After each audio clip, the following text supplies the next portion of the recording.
It didn't look like salvation. It looked like 60 acres of stagnant water, rotting deadwood, and mosquito-breeding grounds.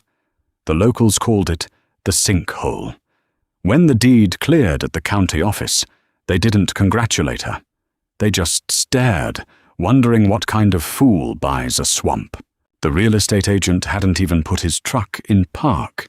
He just left it idling on the gravel shoulder, handing the paperwork through the passenger side window, like he was passing a citation. He didn't want the tires getting stuck in the soft shoulder. He didn't want the smell of the place in his upholstery. "It's yours, Miss Calloway," he had said, a tight, pitying smile stretching across his face. "Good luck." Nora didn't say thank you. She just took the manila envelope and watched his brake lights fade down the county road. She turned to face her kingdom. It was 72 degrees, but the air above the property hung thick and heavy, trapped by the dense ring of dying cottonwoods.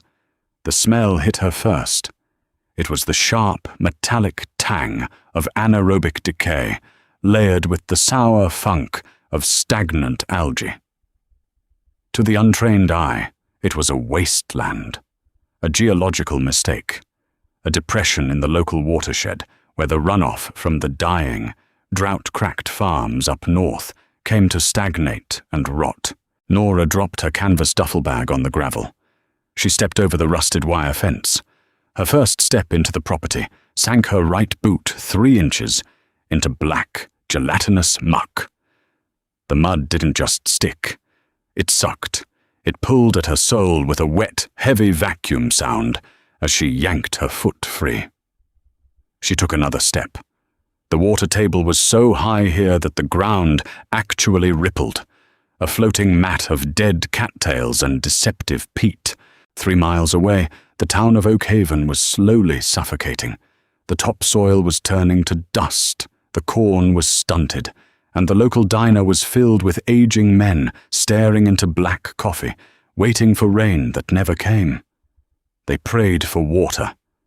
Yet here sat 60 acres of it, and they despised it. They hated the sinkhole because it was useless. You couldn't run a combine over it. You couldn't graze cattle on it. Cows would break their legs in the hidden sloughs or contract hoof rot. Nora walked until the water reached her shins. A cloud of gnats swarmed her face, biting at her hairline. She didn't swat them away. She crouched, ignoring the foul water seeping through the fabric of her jeans, and plunged her bare hands into the water. She dug past the slick algae, past the decaying leaves, driving her fingers deep into the submerged earth. She pulled up a handful of soil. It was pitch black. It smelled like sulfur and death. But beneath the rot, it was dense. It was rich. Decades of organic matter had washed down from the hills and settled right here, untouched, accumulating in the basin. It was a gold mine of nutrients, locked beneath an impenetrable sheet of standing water. She wiped the mud across her jeans, leaving a dark, greasy stain. The town's reaction was predictable. In a place where everyone knew everyone's bank balance, the news of the purchase traveled faster than a grass fire. At the hardware store, Tolliver Mitchell rang up her first order of supplies: shovels, a chainsaw, heavy-duty waders, and 100-foot rolls of marking twine. Tolliver was a third-generation local, a man whose face looked like a topographic map of hard years. "You're the one bought the old Miller tract," Tolliver stated. It wasn't a question. He didn't look at her. He just kept scanning the barcodes. "I bought the wetlands on County Road 9, Nora corrected quietly. Tolliver snorted. "Wetlands. That's a fancy government word for a mosquito pit. My grandfather lost a tractor in there back in '78. Sunk right to the exhaust pipe. You trying to hunt ducks, Miss Calloway?" "I'm going to farm it." Tolliver finally looked up. He stopped bagging her items. His eyes searched her face for a punchline. Nora just stared back, her expression flat, her jaw set. She was 32, running on 4 hours of sleep and the last remaining dregs of a meager inheritance. She didn't have the energy to smile, and she didn't have the desire to explain. "Farm it," Tolliver repeated, letting the words hang in the dusty air of the hardware store. He looked down at the heavy rubber waders, then back up at her exhausted, pale face. "Well, I sell mosquito netting in aisle 4. You're gonna need it before the malaria gets you." The first month was a masterclass in failure. Nora started with the conventional approach. If the land was too wet, you dried it out. She rented a trencher, intending to cut drainage ditches to funnel the standing water toward the county culvert. It was a logical, brutalist approach. Man conquers nature. Nature pushed back. The trencher was heavy. The moment she drove it off the gravel shoulder and onto the soggy peat, the earth groaned. She made it 50 yards. The treads chewed through the fragile surface tension of the root mat, and the machine immediately bogged down. Nora threw it into reverse. The treads spun, throwing geysers of black mud into the air, and the machine sank deeper, settling comfortably into the muck like a hippo slipping into a river. She cut the engine. The silence of the swamp rushed back in, deafening and mocking. The water was slowly rising up the sides of the yellow metal casing. Nora gripped the steering levers until her knuckles turned white. She didn't cry. Crying was a luxury for people who had a backup plan. Instead, she climbed down into the waist-deep water, the cold shock of it stealing the breath from her lungs. She waded to the edge of the property, sat on a rotting log, and buried her face in her muddy hands. She was out of money, she was out of time, and the town was right. She had bought a grave. "You're fighting the terrain." The voice was gravelly, quiet, and startling enough to make Nora jump. She looked up. Standing on the gravel shoulder, leaning against the bed of a rusted, pale blue Ford pickup, was a man. He wore faded denim overalls and a trucker hat pulled low over his eyes. He had a coiled toe chain slung over one shoulder. Nora wiped her face, trying to smear away the exhaustion. "I didn't hear you pull up." "You were busy thinking," he said. He walked down the incline, stopping at the edge of the water. He didn't wear waders, just heavy leather boots that he didn't seem to mind getting ruined. He looked at the half-submerged trencher, then out at the vast expanse of the swamp. "Name's Alvin. Alvin Price. Tolliver down at the feed store said some city girl was trying to pave the sinkhole. Figured I'd come watch. Did you come to laugh, Alvin?" Nora's voice was sharp, a defensive edge she couldn't suppress. Alvin looked at her. His eyes were pale blue, tired but remarkably clear. He didn't smile. "I ain't got much to laugh about these days. My farm dried up 3 years ago. Bank took it last spring. Now I fix diesel engines and pull fools out of the mud." He unslung the heavy steel chain, letting it crash into the gravel. $50 to winch that yellow monstrosity out of there before the water gets to the alternator. Nora hesitated. "I have 30. 30, and you help me hook it up." For the next 2 hours they worked in the mud. Alvin didn't talk much. He backed his heavy Ford as close to the edge as he dared, anchoring it to a massive, half-dead oak tree. Nora waded back into the freezing muck, feeling blindly beneath the murky water to secure the heavy iron hooks to the trencher's frame. By the time the machine was dragged back onto solid ground, both of them were shivering, coated in foul-smelling slime. Alvin coiled the chain in the bed of his truck. He took the 3 crumpled $10 bills Nora handed him, folding them deliberately into his pocket. He leaned against the tailgate, rolling a cigarette with thick, mud-stained fingers. "You can't drain it, you know," Alvin said quietly, lighting the paper tip. The smoke smelled like cheap tobacco and damp cedar. "The bedrock underneath is shaped like a cereal bowl. Water comes in, it hits clay, and it sits. You dig a trench. It's just gonna fill with water and collapse. You're trying to make it act like dry land. It ain't dry land. Nora leaned against the side of the rented trencher. Her muscles ached with a deep, throbbing fire. Then it's useless. Didn't say that. Alvin took a drag. Just said you can't farm it like it's Iowa. You gotta farm it like it's a wetland. That night, Nora sat at the small, rickety table in the rented RV she had parked on the high corner of the property. The glow of a single battery-powered lantern illuminated a sprawling mess of topographic maps, soil reports, and printed articles. Alvin's words echoed in her head. Farm it like a wetland. She had been looking at the property as a problem to be solved, an error in the landscape. But what if the water wasn't the enemy?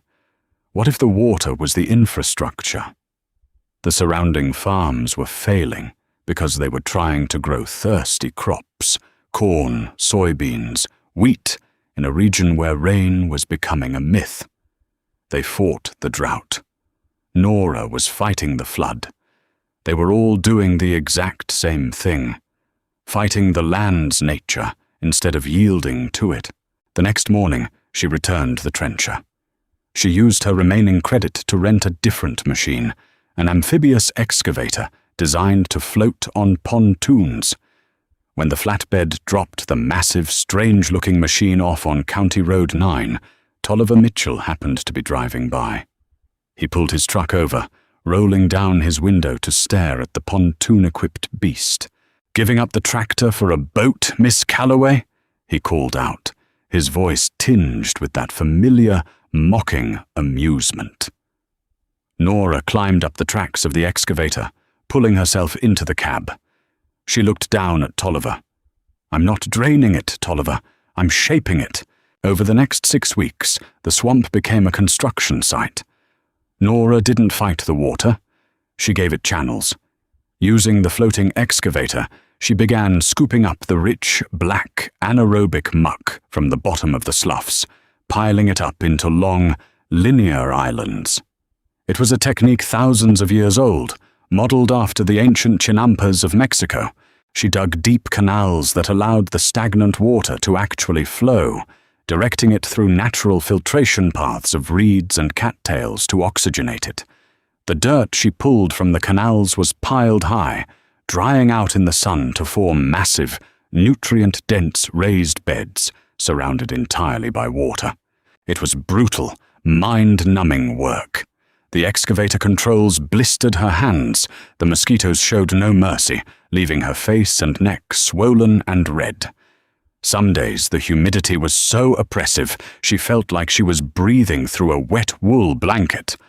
But slowly, the geography of the sinkhole began to change. Instead of a flat, unbroken mirror of stagnant rot, the property transformed into a massive geometric grid of deep, clear water channels weaving between high, dark ridges of exposed soil. Alvin came by on the 4th week. He stood on the gravel shoulder, smoking his rolled cigarettes, watching the machine work. He didn't mock her. He just watched the water flow. For the first time in decades, the water in the sinkhole was moving. The foul smell of decay was beginning to lift, replaced by the earthy, heavy scent of wet soil and bruised reeds. When Nora finally tracked the excavator onto the bank to refuel, Alvin walked over. He looked at the long, dark ridges of soil baking in the sun. "That dirt is hot," Alvin said, kicking the edge of a raised bed. "Full of nitrogen, decayed plant matter. It'll burn the roots off normal crops." "I know," Nora said, wiping her greasy hands on a rag. She looked out at the water-filled canals. "We aren't planting normal crops." She had spent her last $2,000 on seeds and rootstock. Not corn, not wheat. She had ordered cranberries, watercress, wild rice seed, taro root, elderberries, and water-loving willows to stabilize the banks of her islands. Crops that drank greedily. Crops that thrived with their feet wet. Crops that fed on the intense nitrogen of wetland muck. You're gonna need help planting, Alvin noted, flicking his cigarette into the gravel. That's a lot of acreage. Can't drive a seeder over those islands. Got to be done by hand. From a flat-bottom boat. Nora looked at him. She was tapped out. I can't pay you, Alvin.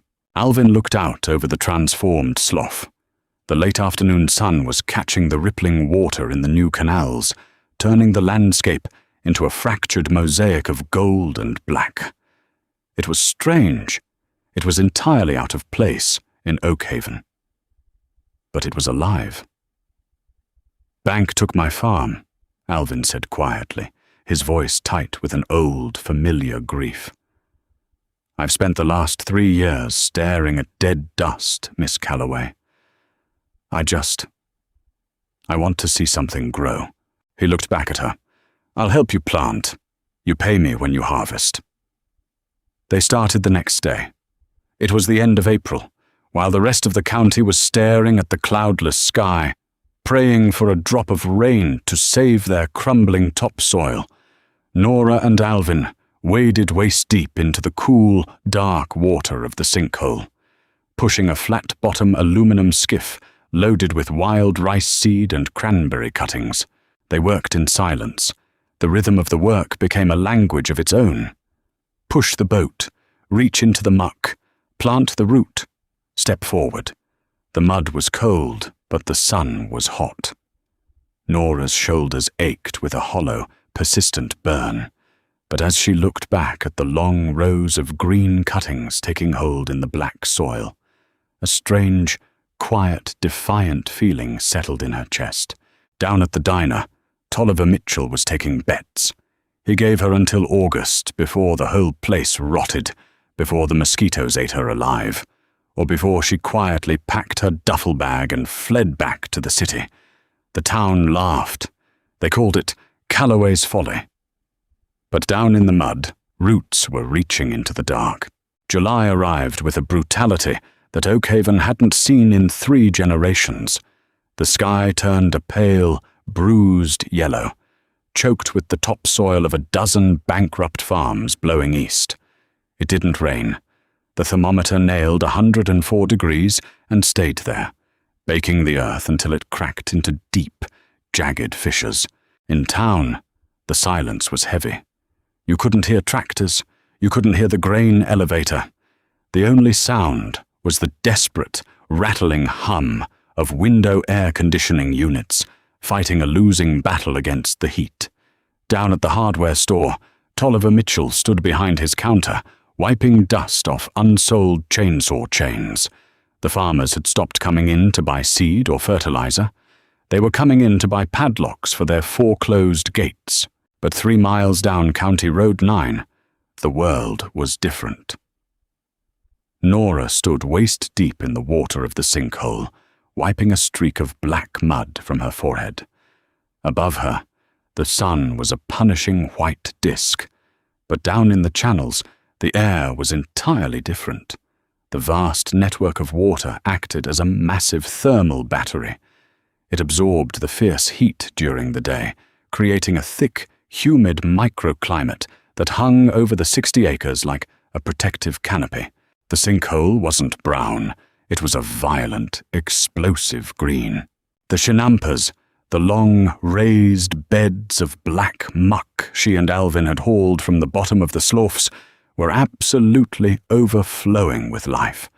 Without the constraint of water scarcity, the nutrient-dense soil had triggered a riot of growth. The taro plants had leaves the size of dinner plates, casting deep, cool shadows over the banks. Thick, tangled mats of watercress crept down the sides of the soil ridges, filtering the water until it ran crystal clear over the sandy clay bottom. Alvin pushed the flat-bottom skiff down the narrow canal, his boots slipping on the submerged roots. He was shirtless, his back a map of sunburns and mosquito bites. But he wasn't complaining. He reached into the water with a machete, effortlessly slicing a heavy bunch of watercress from the bank and tossing it into the boat. "Look at the water," Alvin said, his voice dropping an octave in quiet awe. Nora waded closer. She looked down. Darting through the stems of the aquatic plants were thousands of tiny silver flashes. Minnows. The stagnant, oxygen-starved death trap was gone. The moving water had invited the ecosystem back. Frogs hummed a steady, pulsing bass line from the reeds. Dragonflies, thick as a localized storm, hunted the remaining mosquitoes with ruthless efficiency. "The land's breathing," Alvin muttered, leaning heavily against the aluminum side of the boat. He reached down and scooped a handful of the clear water, splashing it over his face and neck. "First time in my life I've seen water in this county that didn't look like it was dying." Nora didn't smile, but a deep, heavy knot in her chest, one that had been pulled tight since the day she signed the deed, finally loosened. She ran her hands over the heavy, drooping heads of the wild rice stalks. They were thick and heavy with grain. "They're ready," she said quietly. A pickup truck rattled down the gravel shoulder up on the road. It was Tolliver Mitchell. He had been driving out to the county dump to throw away a load of expired feed, but as he passed the sinkhole, he slammed on the brakes. The truck skidded in the gravel, kicking up a cloud of dry, choking dust. Tolliver stepped out of the cab. He left the door swinging open. He walked to the edge of the wire fence, his boots sinking into the dry weeds. He took off his baseball cap, his eyes wide, his mouth slightly open. From the road, the sinkhole looked like an optical illusion. It was an island of vibrant, lush emerald set against a background of dying, scorched brown earth. The wind shifted, blowing off the wetland and carrying the smell up to the road. It didn't smell like sulfur or rot anymore. It smelled like wet soil, crushed mint, and life. Tolliver stood there for a long time. He watched Alvin and Nora, knee-deep in the water, pulling thick, heavy roots from the earth. He didn't yell out, he didn't mock her. He just put his hat back on, got into his truck, and drove back to a dying town. By August, the supply chains began to fracture. The regional drought was so severe that the massive commercial yields had plummeted. The grocery store in Oak Haven couldn't secure fresh produce. The shelves that usually held lettuce, tomatoes, and potatoes were eerily bare, stocked instead with rows of dusty canned beans. The diner had stopped serving side salads. The town wasn't just broke, it was getting hungry. People were living on saltines, canned soup, and pride. Mostly pride. The first frost was still a month away, but the mornings were finally cooling. Nora and Alvin started the harvest at dawn. They didn't use machines. The Chinampas required the oldest kind of labor. Alvin pushed the skiff through the stands of wild rice, while Nora leaned over the gunwale with 2 wooden flails. She bent the tall, grass-like stalks over the boat and gently tapped them. The ripe grains showered down into the aluminum hull like rain, a steady, rhythmic drumming that echoed across the quiet water. Within hours, the bottom of the boat was buried in hundreds of pounds of dark, needle-like rice. Next came the taro. Alvin sank his shovel into the black earth of the raised beds, pulling back on the hickory handle until the suction broke with a wet pop. He hauled up the massive, starchy corms, some the size of footballs, brushing off the heavy mud before tossing them onto the growing pile. They worked until their muscles cramped, until their hands were stained permanently black from the soil, until the bed of Alvin's Ford was so heavy the rear suspension was practically riding on the axles. "Where to?" Alvin asked, slamming the tailgate shut. He wiped his face with a greasy shop towel. "Wholesale buyer in the city. With this yield you could name your price. Organic, wetland grown. Fancy restaurants will bleed themselves dry for it." Nora looked at the haul. There was easily 2,000 pounds of food sitting in the truck. Crisp, sharp greens. Dense, calorie-heavy root vegetables. Sacks of protein-rich grain. She looked down the road, toward the faint, dusty haze that marked the town of Oak Haven. "No," Nora said, her voice raspy from the heat. "Start the truck." It was a Tuesday afternoon when the battered blue Ford limped into the parking lot of Oakhaven's only diner. The diner was attached to the local grocer, sharing a roof and a struggling generator. A half-dozen pickup trucks were parked out front. Inside, the ceiling fans pushed hot air around a room full of quiet, defeated people.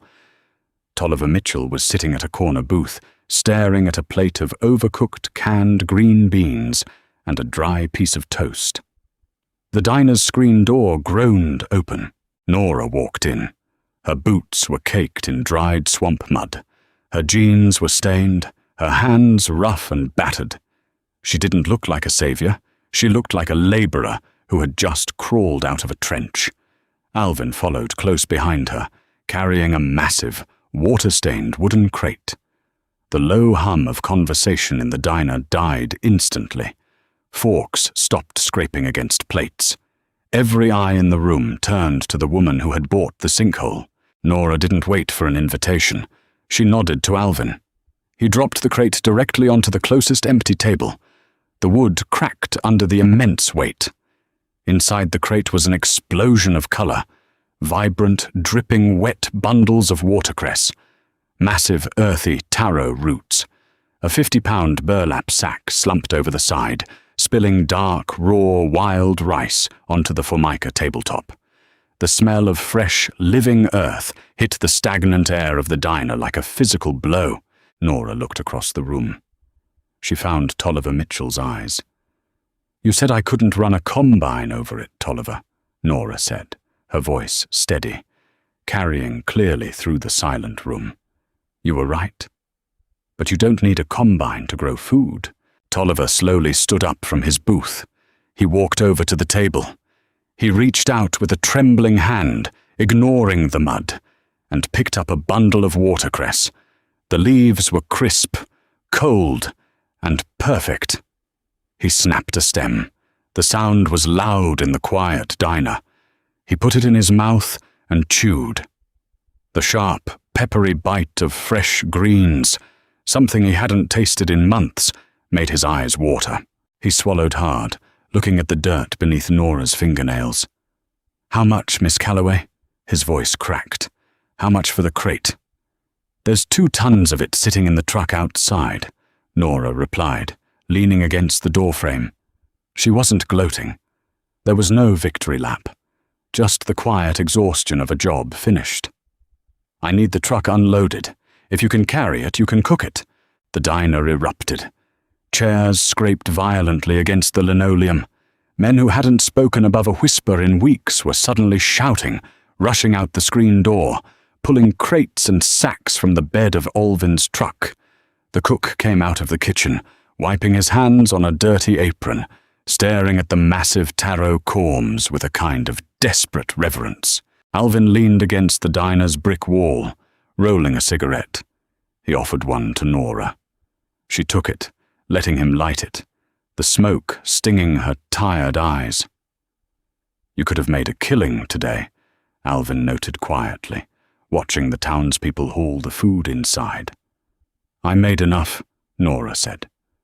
She watched Tolliver Mitchell carrying a sack of wild rice over his shoulder, his face flushed with the first real energy he'd shown in a year.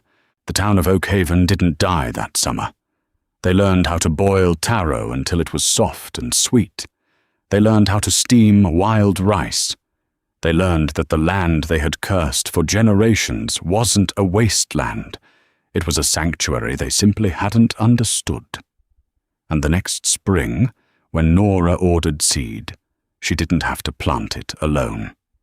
Half the town showed up at the edge of the water, wearing heavy boots, asking how to use the mud. Sometimes, the very thing everyone else throws away is the exact thing you need to survive. Nora didn't fight the land. She listened to it, and it fed a starving town. If this story of resilience, dirt, and doing the impossible hit home for you, hit that like button. Share it with someone who needs a reminder that broken things can grow. Don't forget to subscribe to the channel for more stories of grit and the human spirit.